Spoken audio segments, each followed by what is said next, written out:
What's up, you freak bitches? Welcome to the Next Gen podcast. Welcome to the future.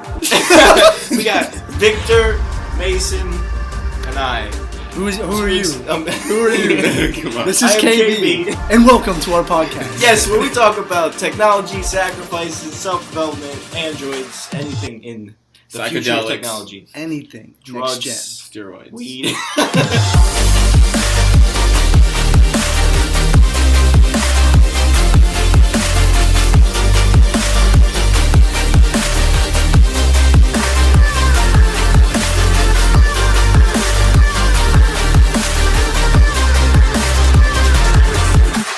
Have you ever in your adult life looked in the mirror and thought, wow, I thought I'd be further along in my career by now? If you have, then you're not alone. My next guest is Savi Barrowes, creator of the 5 Secrets to Becoming a High Performer Bootcamp and the host of the Dream Big and Live Free podcast. Savi went from starting her life as a 15-year-old girl with no life prospects to obtaining multiple degrees at some of the most well-known educational institutions in the world. She held multiple executive roles with global responsibilities and led initiatives that have been featured at the White House level. Now she helps turn people into high performers and help them develop the skills to get recognized by senior leadership, become confident and be seen as the expert and authority in their role, and to be finally get the career they have always dreamed about. Welcome to the show, Savi. Hey, Kevin. Thanks for having me. I'm so excited to be here. So great to be here. Yeah. You know, it's a big day because for our fans and for anybody out there who's eventually going to listen to this and to get the knowledge from you, the idea is to learn and to get the tools and tips and tricks that you learned to get to the White House level to do all these great things. And I want to help everybody understand like the secret, not really secrets, but like the little things that people kind of like miss to get to greatness, I guess you would say. Mm-hmm. So I want to get started with like where did this mentality come from? Like, were you always like going after it, or when you were younger? Like, what was your childhood like? Yeah. So, what I can say is that it's a mentality that I really developed myself. To just give a little bit to answer your question. So I actually grew up in a pretty abusive family, and that's why I kind of started out on my own at a pretty young age. And I faced a lot of criticism growing up, especially from my mother. I was never, always being compared to someone else in my family that was somehow better than me. Or it was always like, oh, you're too thin, or when you get older, don't get fat. Like, it's just like I could never escape criticism. And I think what happened is that I just ended up getting really angry and obviously sick and tired of it, and just decided that, whatever you say that I can't do, I'm just going to 10x it. Whatever you think is the best, I'm just going to 10x it. And so it was really about kind of finding my fire inside. And it was definitely driven out of fear and insecurity. So I know that we see a lot of things on social media saying, and people are trying to, pretend like they're somehow, figured it out and got it all figured out. But still, the most successful people, what drove them is their fears and their insecurities. And so what I believe is that the things that make you feel bad, find a way to flip the script and actually draw some power out of that and use it to power you. That's a long answer. Yeah, this is a great answer.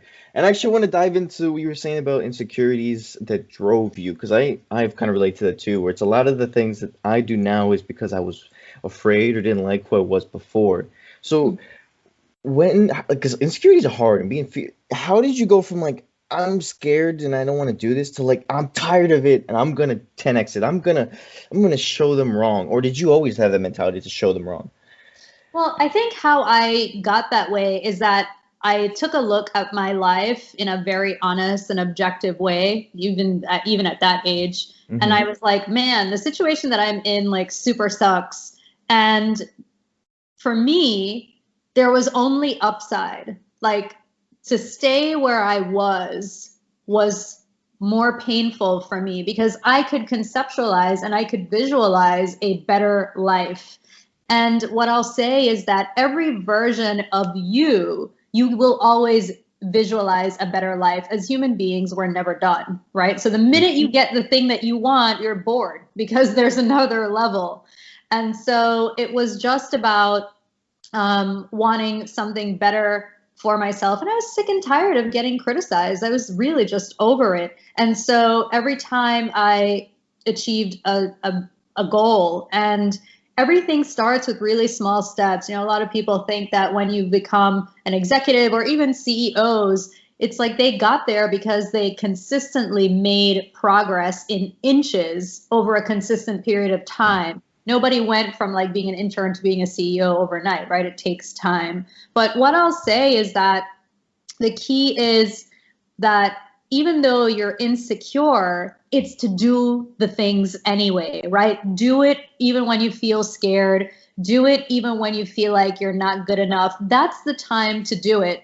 Because if you sit there and you say, you know what, when I feel better about myself, I'm going to do this. You know what, when I make more money, you know what, when I move out of this neighborhood, I'm going to do this. The truth is that that day will never come, because the way that life is designed is that it's just wrought with, you know, snake pits and caverns you have to jump over. There is just You're like Indiana Jones. yeah, I mean, yeah, it is. Yeah, it's. I mean, I'm a total movie buff. I love Indiana Jones. Love Laura Croft. You know, Yes. huge like old school mafia movie buff right here. But it's really about, you know, to use the video game analogy. Life is like a video game, right? In order to get to the end goal. Actually, I was just like looking at YouTube videos of Mario Brothers the other day. Were you And really? No yeah, way. I was. It took me down memory lane a little bit. And, you know, it's like when he gets to the end and he gets to jump on the little flag, or, you know, he gets to the castle. It's like, look at all of those crazy things he had to go through, like man-eating plants, you know, Goombas, all these, you know, fire pits. This is life. And so you just have to be prepared and know that as long as you stay focused on where you want to go, don't worry about all of the other stuff that you will have to go through. Like, just expect that you will feel pain, you will fail. It's a part of life. So don't run from that stuff. Instead, run towards it, because what that means is that on the other side of like failure is the success. So everyone talks about failure. It's like fail fast, which is like the most annoying thing I've ever heard of. It's so Really? stupid. It's so dumb. Fail fast. It's I've like, never heard anybody go against that. Why do you not like it? Because it's like leading to do dumb mistakes? Or? no, because it's superficial, right? It's like it's kind of superficial. It's like, hurry up and fail. Well, it's like, how do I do that? How do I expedite my failing? It's like, you know, should I just drive my car into a wall? Like, it's not possible. I think that the real gift is go through the failure, because on the other side of failure, right, it's like a rainbow. Failure on one side, on the other side is the pot of gold, which is your success. But if you rush failure, if you rush through it, you don't process it, you don't feel the pain, and you don't take the learnings, you're never going to level up. Yeah, like a video game. You'll never get to the next level. You never upgrade your strength, your health, your magic, all that good stuff. Exactly. I'm actually curious. Did you play like a lot of games when you were younger? Or were you like I did play a lot of games when I was younger, and I'm dating myself a little bit, but I mean, yeah, Mario Brothers, Battletoads, and Tetris, and Duck Hunt. Like, that was my thing. What? Yeah, I know, that's so retro. Yeah, I'm good at like any type of target practice. So I lived in New York City for a long time, and I used to actually go do archery at a place in Brooklyn. So for whatever reason, like any type of, you know, focus and aim, hand-eye coordination stuff kind of relaxes me. So it's a random fact. Something wrong with that. That's cool. I can't archer. Maybe one day though. They never say you can't, right? So you personally struggle with it. Yeah. But I'm curious, I've always had this like hypothesis, but do you think the gamers, not every gamer, but most gamers have this kind of like resilience they built, especially if you've like lost a lot of times in the game, where you just like you kind of keep going after, you know, like you said, other side of the obstacle, like the boss battles. You've lost 20 times, but you're like, I'll get it the next time. And I've been with other people who aren't as gamers, and they'll give up easily. And I'm like, come on, bro, just let's go again. And they're like, it's not gonna work out. I'm like, but one more try, come on, one more. Do you think the games help people build this sense of like not giving up or persistence, or is it just depends who you are? Yeah, I think it does depend on who you are. But here's an interesting thing. You probably know this already. So, like, your brain actually doesn't know the difference between like something that you're actually doing in real life versus like what's made up. It's kind of like why VR is so powerful and it really transports you to another place. It's because your brain, as amazing and brilliant as it is, doesn't know the difference between reality and a video game if you put yourself inside of it. So it's not surprising to me that there are some gamers that have resilience and will keep trying. But I also think that is a function of who you are, either naturally or who you've taught yourself to be. Because, I mean, I believe you can teach yourself anything if you get, irritated enough with the person that you are. Exactly. Get angry, you have to make a change. Yeah.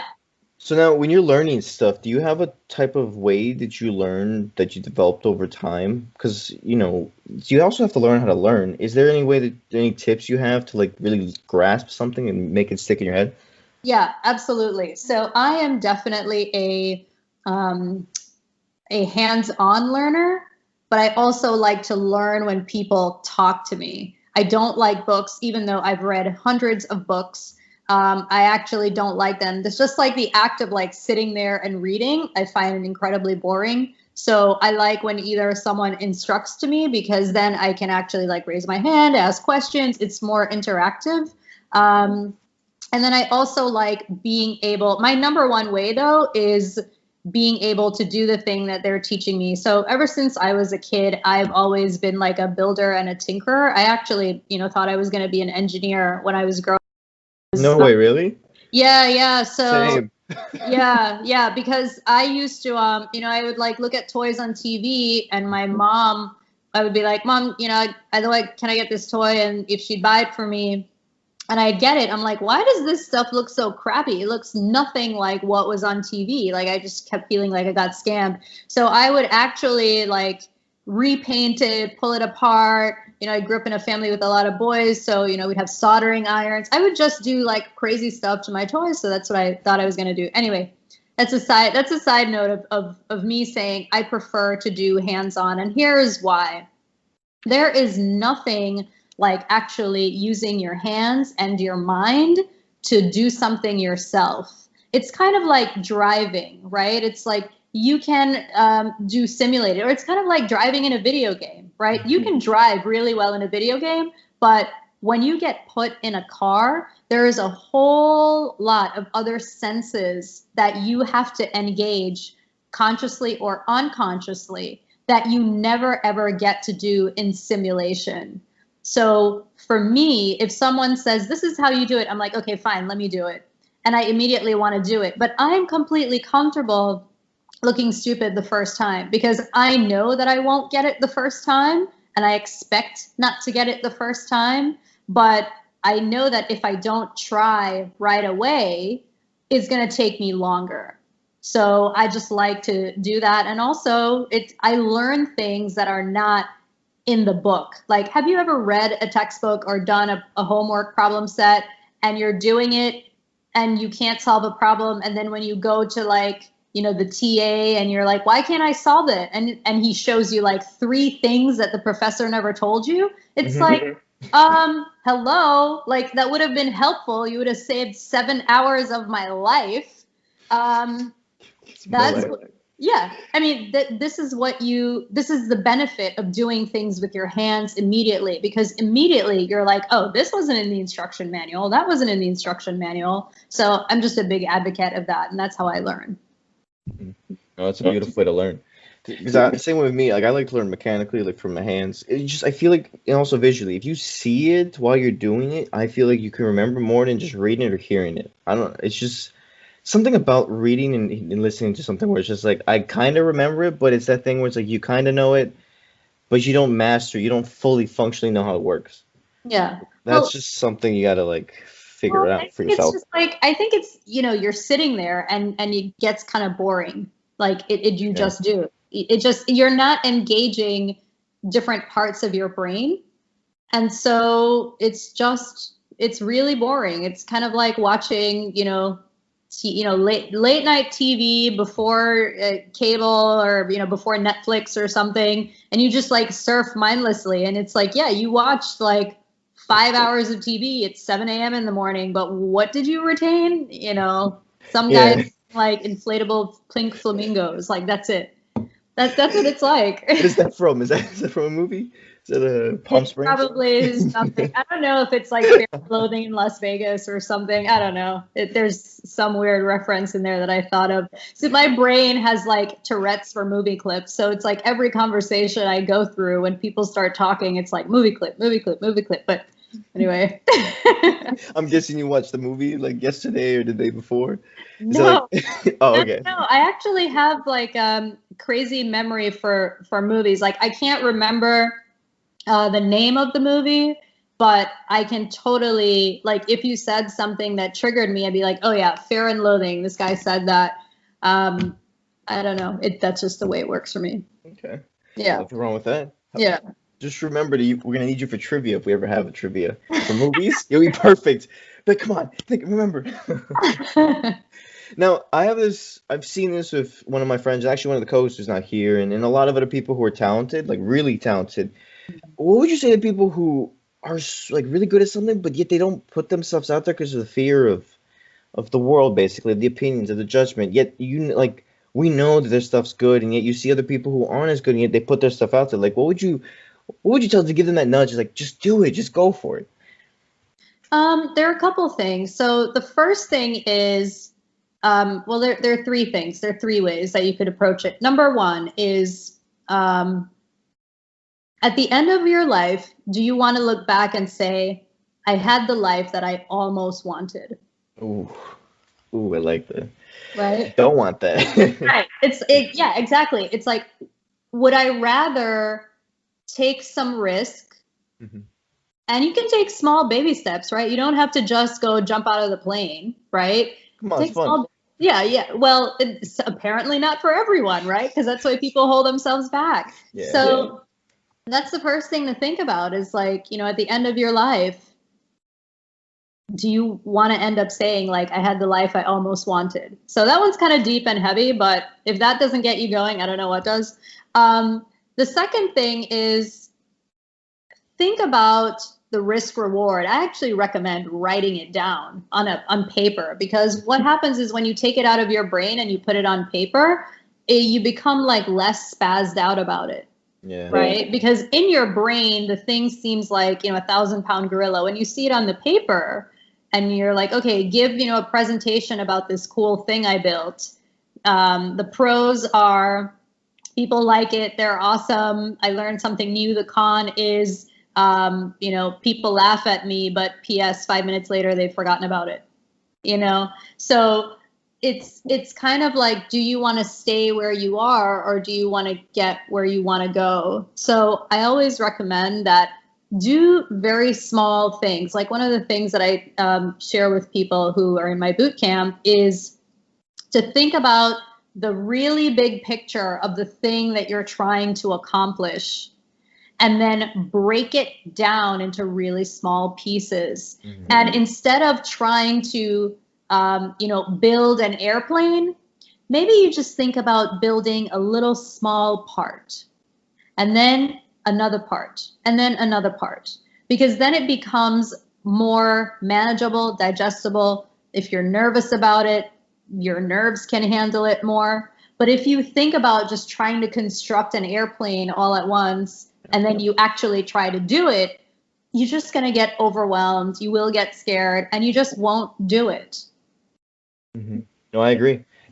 Same thing, especially with programming, because I do a lot of programming stuff. You'll think of some big idea, and it's just so big that you don't even know where to start because it's so big. But if you say, "Hey, I'm just gonna do this like main part of it, the menu, or do this the GUI, or do this character when it comes to game stuff," Then you slowly like build it, and then eventually the pieces come together, and it becomes manageable. It's like Monday I'll work on this, Tuesday I'll work on this. Instead of saying I'm gonna make the biggest game there was or biggest book, no. Like the best example is I wrote a book, and I'm working on another one, and the best way to do the book is say I'm gonna write 1,000 pages today, 1,000 pages tomorrow, and by the end of like 3 months I should have around 90 to 1,000 words, 100,000 words. Mm-hmm. And then you can literally do that. Like 1,000 words might take you maybe 2 hours, and then not do anything for the rest of the day, like nothing productive, I would say. And then by the end of those 3 months, you'd be like, oh my gosh, I have a book, and I feel like I didn't do anything. It's like, yeah, that's the power of like compounding. So if you do that for like 1 hour, imagine if you add a little bit, like 2 or 3 more things during the day, and have it slowly build throughout the year. By the end of the year, you'll be so well off. Just by just being disciplined and saying, I'm gonna do this for an hour, and I'm done. I'll go play and do whatever, hang out, watch my mindless TV. But then in those 3 months, you'll be like, wow, here is my thing. Didn't even take me that much effort. Didn't even get nervous about it. Didn't stress out about it. It's amazing what you can do if you just break things down. And you don't really get told that. Like even in school, I don't remember getting told like, oh, do the project small bits, which you think you would, but it was just like, okay, let's do this day. Get started early. That's all they would say. But it was like, I learned too in school. It's like, well, if I do it today and a little bit tomorrow, by the time the due date comes, I'm done. It's just something so simple yet so lost in the information we have. I don't know what your thoughts about that, but like, why does it seem like the things that are profound and important are not like common, and the things that are not profound, but like less impactful are the most like mainstream? Mm-hmm. What do you think that? Explain a little bit more what you mean by that. So, like for instance, I would say kind of at least in my experience, the way your mindset and I guess and other great people, it's not common to the people I was surrounded by. You know what I'm saying? Like and even if I go on Twitter, it seems like the mentality is just kind of like get by, right? And that's normal, which is fine. That's just a normal way. But like then there's like the get after it, do this, positivity, wellness, yoga. It's more of like the odd ones. Why do you think that is like that? There are a couple things. So I think the first thing is that a lot of people get stuck because they feel like because they didn't grow up in the right neighborhood, they don't have connections, they don't have a lot of money, that they are limited to one type of life.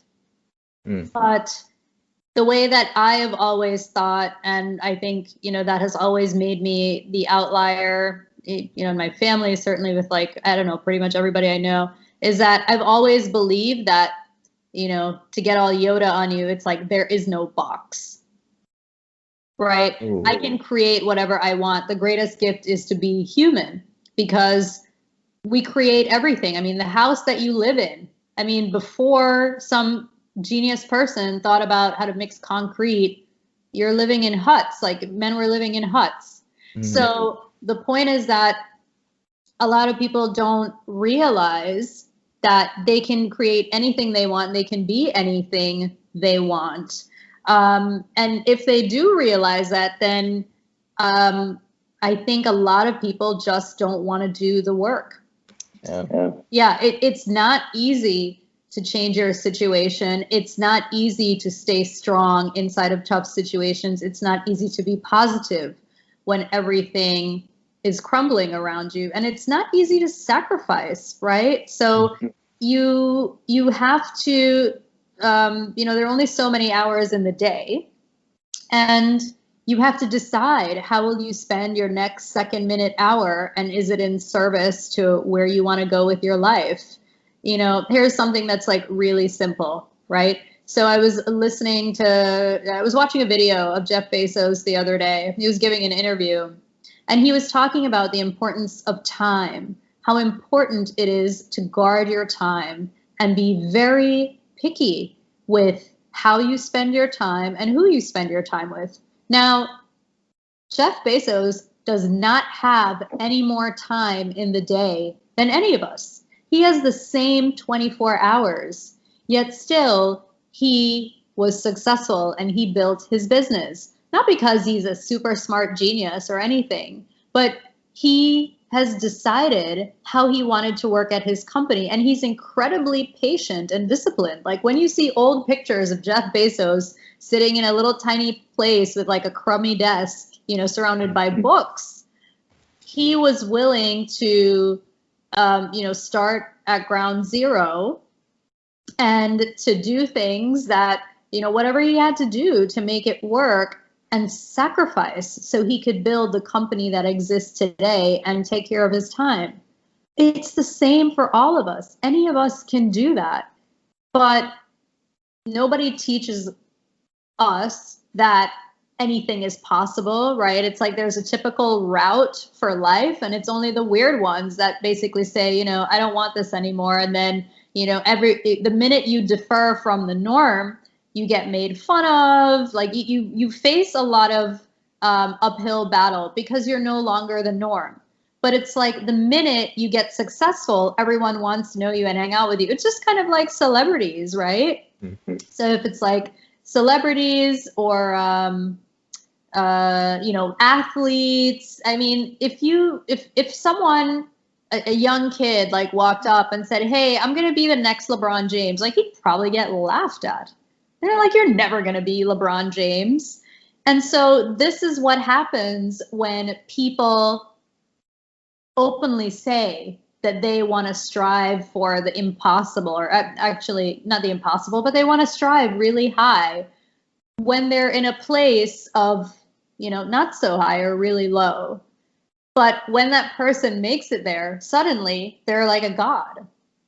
So it's kind of weird to me how like society really celebrates people that stand out, right? I mean, it's like, you know, all of the hip hop artists, like these people, they have like hundreds of millions of followers. Like some of them didn't even like complete college. And I'm not saying that as a negative. I'm just saying like, this is how opposite they are to what we're told every day.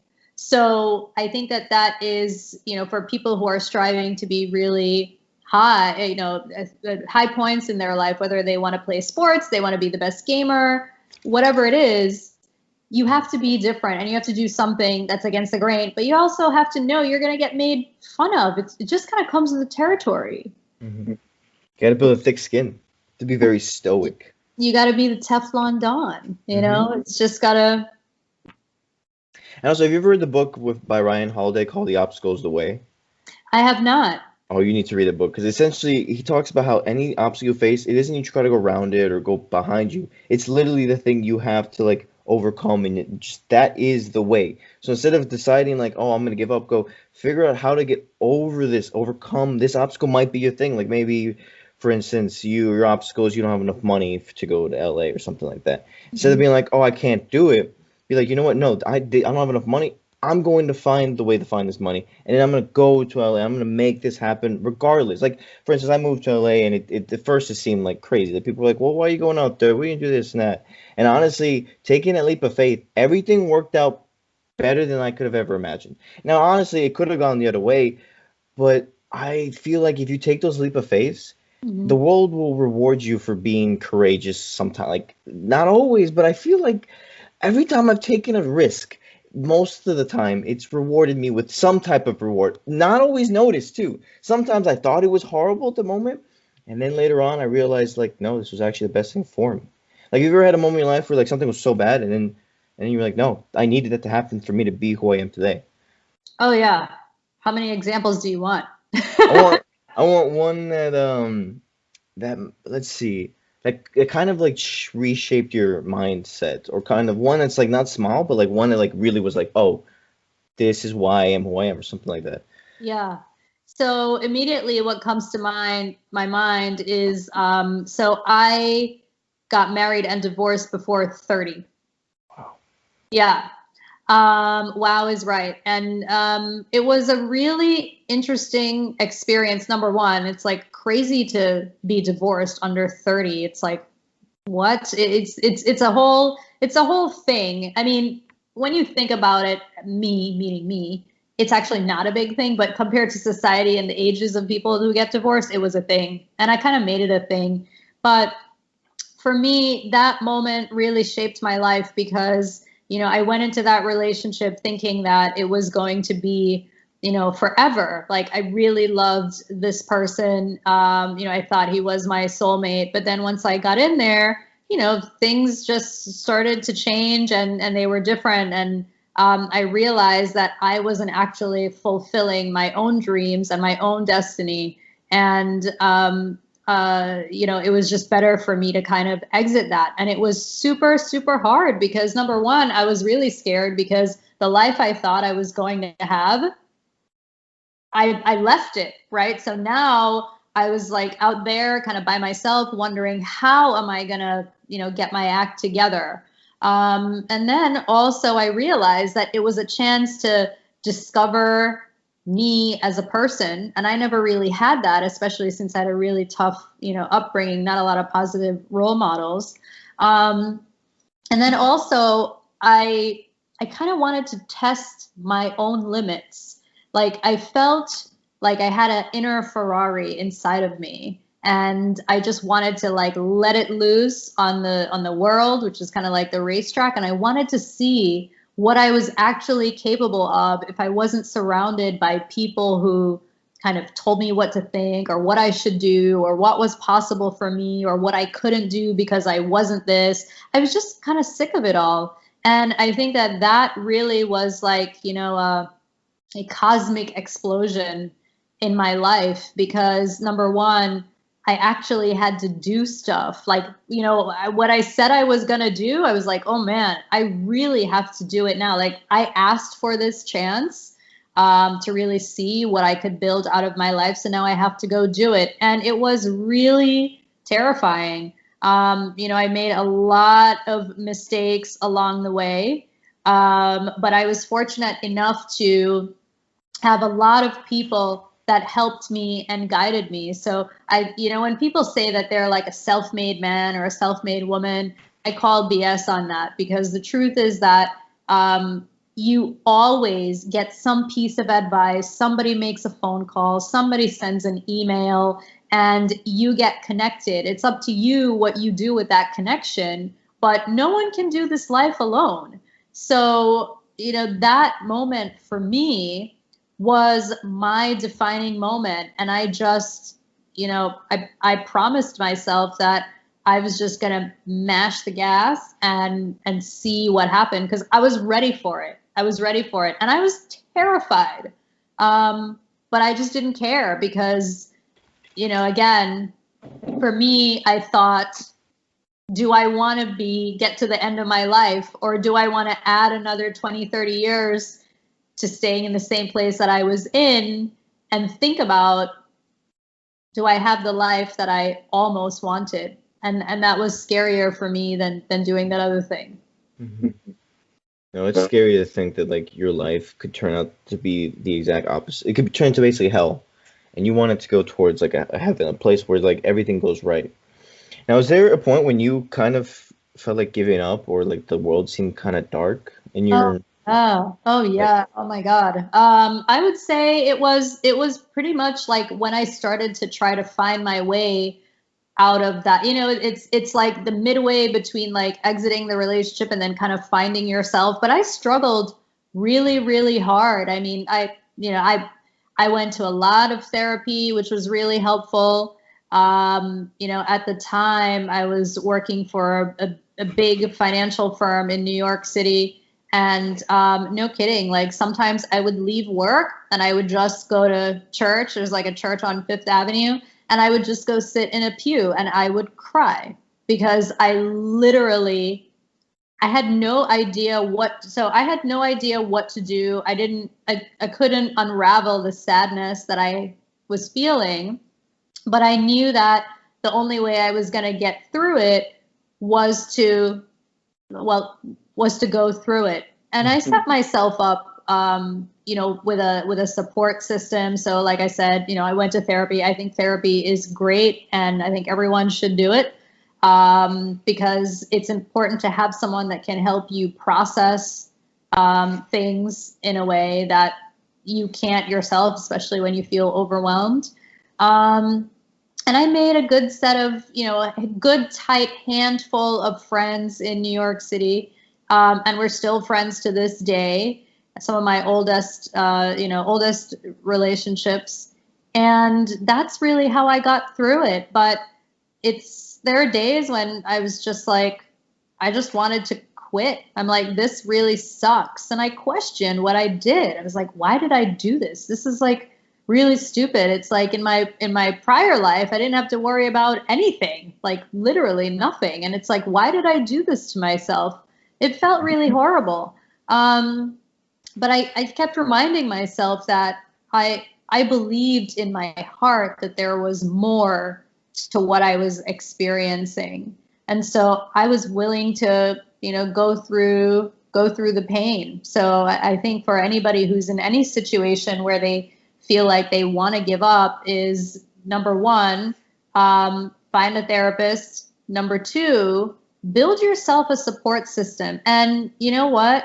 If your family sucks, kind of like mine did, find a good group of friends. You can even find support systems in community groups. I've done that too, right? Sought out community groups of people who had been through the same situation like me, and just go talk and go meet people that can support you. I think a lot of times people think that, you're, and this is not to bash anyone's family. I'm just saying about my situation and what I can see is that there are a lot of people who are in family situations that are like, well, I was taught that family first and blood is thicker than water and all of this stuff. But guess what? If it makes you miserable, if it makes you unhappy, if they're unkind, if they don't care about the way you feel, it doesn't really matter, because you need to have your own beautiful experience in this life. And it doesn't matter who you're related to. You don't get to choose that. You get to choose you and the way you want to feel. And if it means not choosing them, then feel free to do that, because you can trust me that you will find people who will be better than them for you. And that's the story with me. Sometimes friends can be more family than the family you have. Yeah, It's absolutely. insane. Absolutely. So the greatest thing we were talking about is the idea that you can let go of the things you were told to always stick to, like family, to the responsibilities. Like sometimes you just have to say, it's okay. I can move on and go somewhere better. And maybe I can come back later on when I'm better, and maybe we can build a better relationship when you're more mature. Because I've had conversations with people, I don't know how you feel about, like, coming back to people, even though they've been bad, and trying to understand their point of view and being mature about it, and being like, I know we didn't come off good, but I'm willing to restart this relationship. Like, have you ever felt like that with your family too? Were you able to restart something, or is it just wasn't able to? Yeah. So, I mean, I'm happy to talk about, like, with my mom, for example, like I haven't spoken, like, I would say officially haven't, decided to not have a relationship with her 6 years ago. Next year will be 7 years. I have in this time, though, thought about, would it be possible to mend it? Is there a way that I could get her to see my point of view? And I have tried. And the truth is, it doesn't work, right? Because, and I'm not saying that that's the case for other people, but here is the thing that a lot of people don't think about when they're in that situation. Number one, you might be willing and be in a place mentally to accept your part in the dysfunction or the breakdown of that relationship. But that doesn't necessarily mean that that other person is at the same spot. And they may never get there, right? So they can spend their entire life denying your feelings, telling you shouldn't feel that way, or just not able to accept their part in it.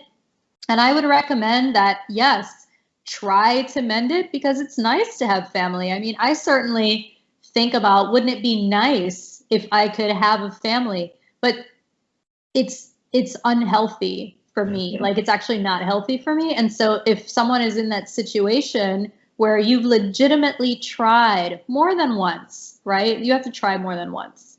And that you can't make it work, then choose yourself first. Every time, choose yourself first, because you will find people that will love you and that will care for you. And I'm telling you, it's happened for me out of like the most random places. When I thought that it was not possible for me to have fulfilling relationships, I have found them in people that I would just have never found had I not decided that I was going to choose myself first, and that I was going to be patient and wait to find people that could meet me and be my friend slash family member, or even just close friend, the way I needed it. But it's great. But, you know, like everything, you just kind of got to go through it and have some patience once you make the decision of, you know, what you choose to do. I'm curious, the people you've met, are they like people you've least expected to be the people you've met, like the closest, and the people? Totally. Yeah, isn't that weird? Because Yeah, it's so weird. that happened to me early this year where I like reconnected with a friend, and Mhm. then now we're like really, really close, and it's like, why weren't we like this before? Like, why are you now like the best, like like basically family now? Like, Yeah. what? But that's just it's just life. And also, I've traveled around to different parts of the world, like Morocco, Egypt, and every person I've met around the world felt like a best friend that I've just like rediscovered. Yeah. And then I also learned in that time, I don't know how you feel about this, but there is never enough time. Like whether you have 1 hour with somebody, 1 week, or even 99 years, at Hmm. the end of that year or day or minute, you're still gonna be like, I wish we had more time. And I don't know if that's just not accepting that just like time is finite, or just not accepting the situation, but like, do you think it's okay to feel like you're gonna lose something, or should you learn to always accept that things are gonna be like just gonna walk away eventually? Like learning to Well, let go. yeah, I think there are a couple of things. So, number one, if you find someone and you have someone in your life where when you spend time with them, you feel like time is never enough, that's a blessing in itself. Because, you know, you just, I think that's very rare, and that's definitely like a really beautiful thing. Um, but I will say that when it comes to, you know, do I have enough time? I mean, life is changing constantly. And I think that because I've learned to accept that nothing, like you said, nothing is finite, right? Yeah, yeah, infinite, I guess. Infinite. Yeah, Yeah, thanks for that. my Yeah. bad. No. I appreciate that. I got confused for a second. I'm like, wait, what am I trying to say?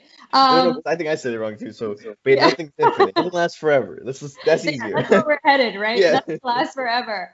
Um, that you just kind of take what you have and you treasure what you have. And, you know, I feel a little hypocritical saying this because I have issues with, you know, when there's something that I like and then it goes away, like it super sucks. But what I've realized is that that's actually the pattern of life, is that everything is a cycle. And so even if you had something for like 30 or 40 or 50 years, like it eventually goes away, because that's how the planet like keeps itself alive, right? Things just keep regenerating, including humans in like a weird dystopian kind of view. Yeah, right. We're always coming back around. Yeah, yeah, And I've it's also like, no, it's this weird thing, but I've noticed it. Some people like look the same. If you see pictures and you're like, they look like that person like 20 years. It's like, are people just like, is the DNA just like recycling itself? I don't know. I've just had this thought one day. I was like, why do these people look the same? But they're yeah. not related at all. Yeah. Well, I mean, I don't know if I have the answer to that question, Well, but there's no, yeah. yeah, I mean, it's kind of like, you know, people who are the same like race or ethnicity, like they can look strikingly similar to each other. I mean, I don't have an answer other than that. Sorry, Kevin. Oh no, that's a deeper. That's probably more like I don't even know who can answer that one. We have to go beyond the universe, Yeah, beyond space and time. But yeah. exactly. But yeah, so what were we on? We were on basically the idea that time doesn't last forever, and Mhm. so you accepting that, right? Is that something that's easy for someone? Like, do you think there's a way we can practice that? Is there like, because I've learned that from horrible relationship, like breakups, and Mhm. being like, okay, now I finally learned that like this is who I am. I'm okay with people going, but like, is there a way we can do that without getting heartbroken, or is that just the natural order of life? Gosh, yeah, that's a good question. I mean, for me, it's always been like, you know, pain leads to something new. And that's how I now process pain, is like, okay, if I'm in pain right now, it means that something new is about to happen. That's really the only way that I can look at it. It's like, yeah, it's like if I'm going through, I'm hurting, I'm like, all right, this is gonna suck for a while. But then something new is gonna come out of it. So I talk to myself a lot, and I also highly encourage people to do it. It really helps your sanity. It's funny you say this helps your sanity, and people be like, "You're insane." I know. No, but it really does. It really does. It does. It does. It's just like, and actually, I think talking to yourself in the mirror is a big deal. Because if you can look at yourself and say stuff, it's pretty powerful. And you just kind of say, look, it hurts, it sucks, and you can say whatever else you want to say, and then you just say, something new is gonna happen, something amazing is gonna happen. I'm gonna forget about this, or even if you don't forget about it, it's just something new is gonna come into your life. Because if you think of, to use another video game reference, if you think of like. It's like, I'm going to keep referencing Tetris, or not. Well, I have a Tetris reference. So, when you drop a block and it all lines up and then it totally clears out. All the points. Yeah. That's how I would think about it when you have loss in your life, right? So you kind of clear out the space. And I think the pain that we feel is emptiness, right? You don't want to feel this kind of emptiness or this sadness or this loneliness, but it's just like in Tetris, if you don't clear out space, you won't get new blocks, and it'll just, or it'll just pile up and you'll game over. But for humans, it's like you won't get a new experience. And if you're really honest about it, it's like, honestly, do you want to be like 20 and experience the same things when you were 10, or 30 and experience the same things when you were 20, or 50 and experience the same thing? It's like, no, you actually don't. So this whole new level of clearing out or sadness or pain, it's like a signal for like, something new is coming. Mm-hmm. And also going back to the whole feeling this pain, Alan Watts says a great thing where he talks about, to feel something that's cold, you have to have something that's hot. To understand light, you have to understand darkness, and the soft. You have to, to be able to experience what's great in life, we also have to go through those bad times. It's the way life is. Yeah. And kind of accepting that, isn't that like a Buddhist type of thing where it's like you accept that life is suffering, and once you can accept that, you can kind of move forward with like an optimistic type of view. It's like this weird type of like building yourself these mental, like I don't know how we put it, maybe like save checkpoints, or like protection, more like armor, where you're like, oh, like this sucks, but I already knew it was gonna suck. I already prepared myself for that. Now let's get after, let's beat through it, because I don't want to let this beat me down. But I feel like these things you have to build over time. Like you have to build yourself up, level yourself up to be able to take on this world that is out there, because it's not an easy place, and it's not always gonna be fair, and it's. So I want to. How do you deal with sometimes, I guess, unfairness? People combating you, being like, you shouldn't be where you are, or why are you the way this, or stuff like that. Like, how do you deal with those people who are trying to fight that you're in this position? Yeah, I just ignore them. Just ignore it. Beautiful. No, it's simple. That's all you need. No, I mean, because the thing is that I think there's always going to be someone that's going to, we're talking about two things. Number one, I think there's always someone that's going to tell you that you're not smart enough, you're not good looking enough, you're not tall enough, you're always going to be deficient compared to someone else. Because remember, when someone is telling you that, they have a picture in their mind of what this ideal state is. And so if you don't match that ideal state, well, you're deficient. So the issue is not with you, it's actually with them.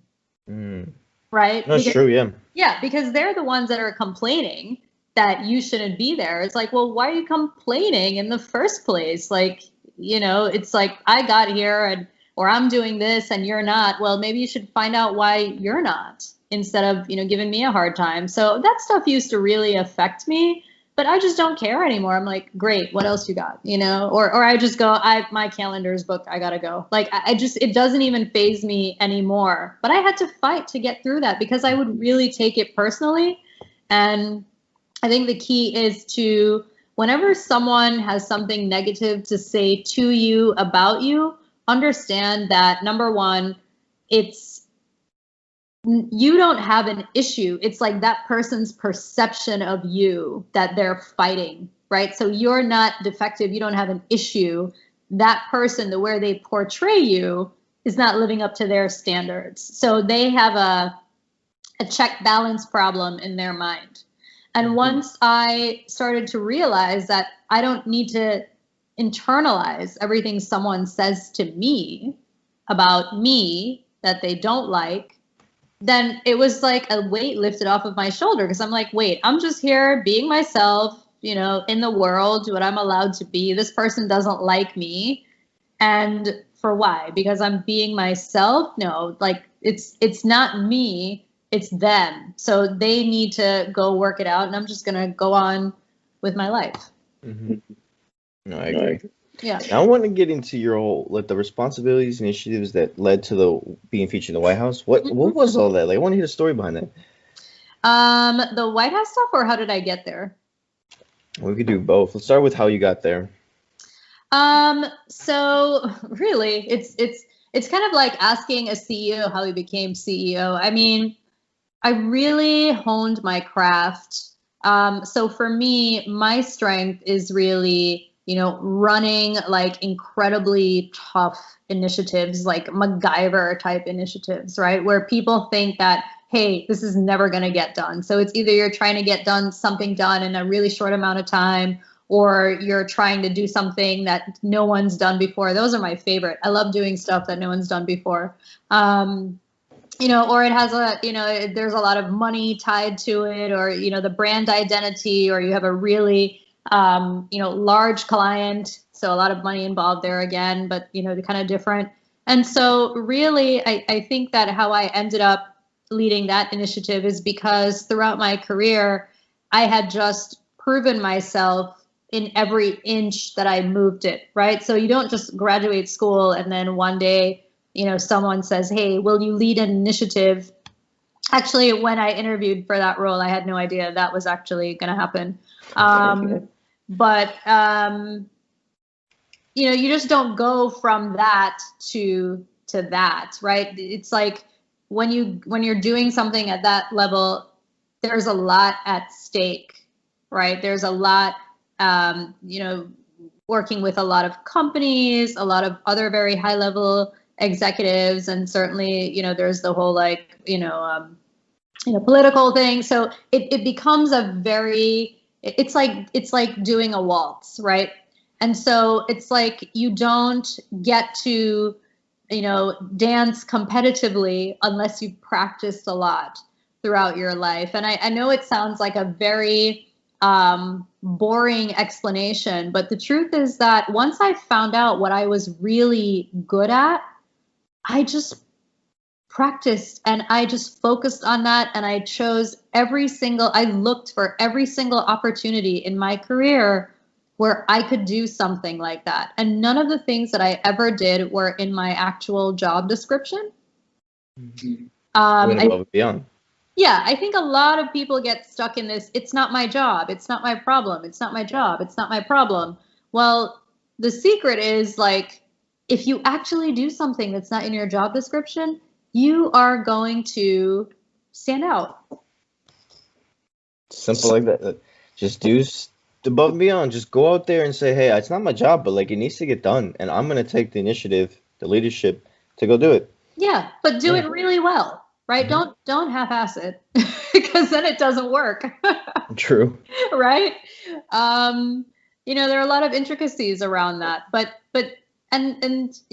for anybody else that's listening, it could be, whatever it is. It could be you work in finance and you figured out a way to do a specific process or procedure more streamlined, or you have a new way of invoicing, or whatever it is. Like, you will know the moment and your body and your mind will tell you when you've come up on something that that you can make better. And it's really up to you to take the risk, oh boy, and put yourself out there, oh boy. Oh no. and go after it. And so that's I just looked for that my entire career, and I didn't look for it in an artificial way.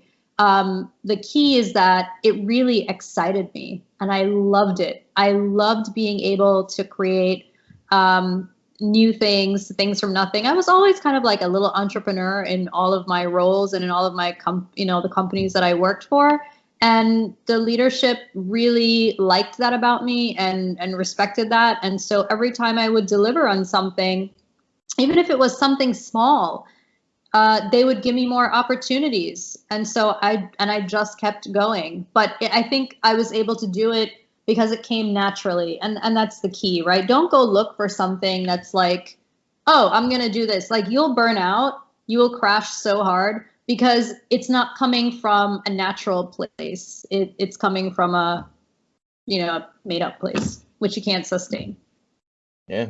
Something's not real. You can't sustain it. Yeah. You gotta not live in delusion. You have to take reality, face value, and say, this is what is happening. This is how I'm gonna move forward. That's it.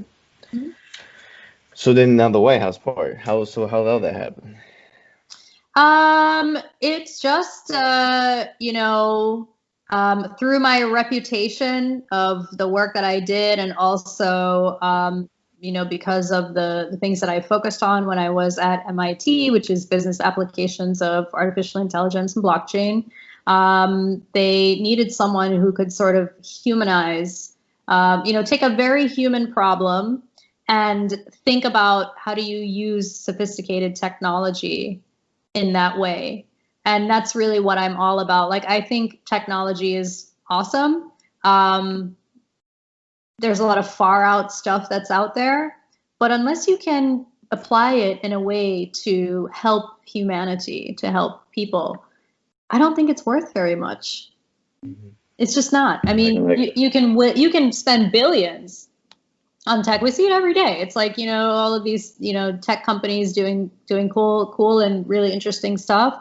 They're ultimately what they're trying to do is figure out how they can help humanity, but there's a lot of stuff out there that doesn't do it. So it was really, and again, it sounds so simple, it was just based on my reputation, right? This is not a role that was ever published publicly. It was just, the initiative happened or was happening, and they needed someone the CEO needed someone who he could trust, who he knew had experience, who he believed could execute and handle the tactical part as well as the relationship and sort of political part of working together with multiple firms and institutions. And that's really it. But I mean, it sounds like a simple example, but I have been working like this my entire career. Right. And I have a proven track record of doing things like this. And so that's how it happened. Never planned for it. Mm-hmm. Yeah. You planned for it slowly throughout your whole life.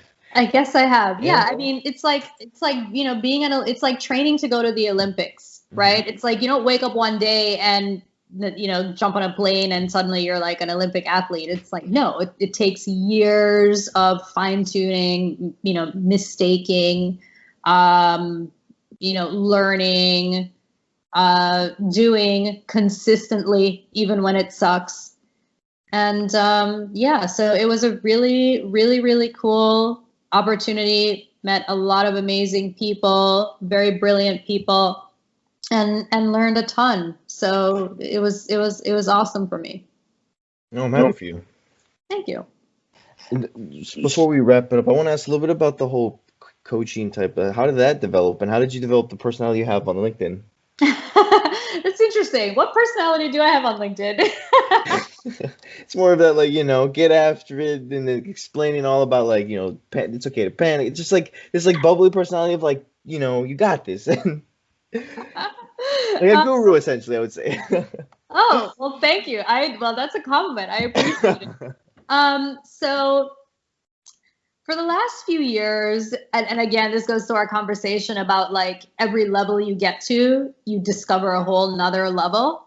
So the last few years, there some things that have happened in my life that have caused me to like really think about what's important in life and really what do I want to contribute to the world. And I would say that, you know, working on this last initiative was very much in line with it, because it was thinking about how you could help nurses improve their lives through education and technology, which, you know, nurses are the heroes of this year for sure. Next to parents second, nurses first. Because parents who have kids and they're like, you know, doing the whole like I have friends that are doing that. I'm like, I have no idea how you guys are doing this right now. Anyway, so I have a reputation with my friends of, you know, when the, you know what, hits the fan, call Savi. It's like everyone has a bat phone with my number. So it's like, I know when I look at my phone and I see certain numbers calling, I'm like, all right, I know what kind of conversation this is going to be. Mm-hmm. So, and people are freaked out about COVID. They're like, you know, COVID, my company's closing. I think we're getting, you know, this is being sold, like, you know, just all kinds of conversations.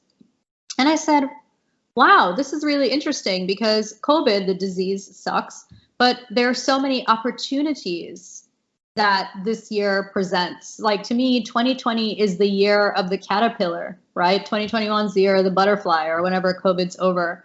So, you know, prior to this, I spent a lot of my time, like, just on the road, like traveling to clients, being on a plane, going to an office, a lot of time just commuting. And so I felt it was a real gift to not have to commute. The second thing is that I've been thinking about a way that I could increase the quality of my life. But also, I realized that I want to help people who want to become high performers. I want to help people who want to be at the top of their game, who want to be the Olympic athletes of their career, of their company. And so I actually started designing my boot camp earlier this year, because I decided that I was going to transition and focus solely on this. So my purpose and gift to the world is really, you know, all of the pain that I went through, all of the stuff that I learned and came out on the other side is really what I want to share with people. So the boot camp is 4 weeks. It's really intense. You know, folks meet with me every week. There's homework, there's exercises. It's a really action-packed. And it's all about changing your life. It's all about combining the mental, you know, things that you tell yourself, and you kind of get that out of there and replace it with the mental things that are really the truth of how awesome every single one of us are, you know, once we find our strengths. And then coming up with a game plan for how they're going to get after it. And it's all inside of us, but it does take work, right? It's not like winning the lottery. You have to do it consistently, but you know, you'll definitely get the benefits. And I loved it, and I love my clients. My favorite thing is when I'm in a session with them and they have a breakthrough and I can see it in their eyes. And when I share with them, you know, I was just on a, you know, the call with a client today, and they were saying, you know, this particular thing is happening at work, and you know, there's some things that I don't know if I should change because it's not really like in my department. And I share stories of how I was in those same situations. I share the good, the bad, and the ugly. I help them see that, you know, you can be the change that you want to be, and then we come up with a plan for it. So it's just really awesome, and it is by far the most fulfilling thing that I have ever done in my life. Nothing beats helping people. It's just seeing them smile or being like, you've helped me become something better. Even I live for that. Like, just generally when I help people with small things and they say, KB, you've really changed my life. I'm like, I didn't really do much, but I still feel like, wow, like I really impacted them. That's awesome. And I think anybody should join your coach boot camp and get the benefit and meet you and get that just your awesome personality and get after it. And because you doing a homework meeting every week, like that's how they're gonna get to where they're gonna go. Yeah. So yeah, keep it up. Awesome job. Thank you. And I mean, you're helping people out by doing this podcast and bringing stories to people of other people who have gone through things and have advice and want to help make the world a better place. So it's awesome that you started this podcast, and I really appreciate you having me on. Of course. Anytime. But before we wrap it up, one last thing. If you could have if there was a board in space, just like floating that the whole world can see it, what would your one little motto, little sentence be? Focus on one thing so you can become ninja good. Beautiful. That's ninja. I love it.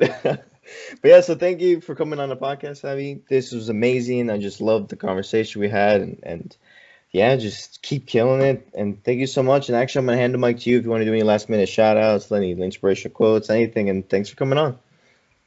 Yeah, no, thanks, Kevin. I don't have anything to add. I think that the conversation was amazing. Well, I think the one thing that I will add is that for anyone listening to this episode, if you want to change your life, if you want to change your career, if you want to be the Olympic athlete of your company, if you don't want to be stuck in your same role, please come check me out on LinkedIn. At Savi Barrowes, or that's also my website.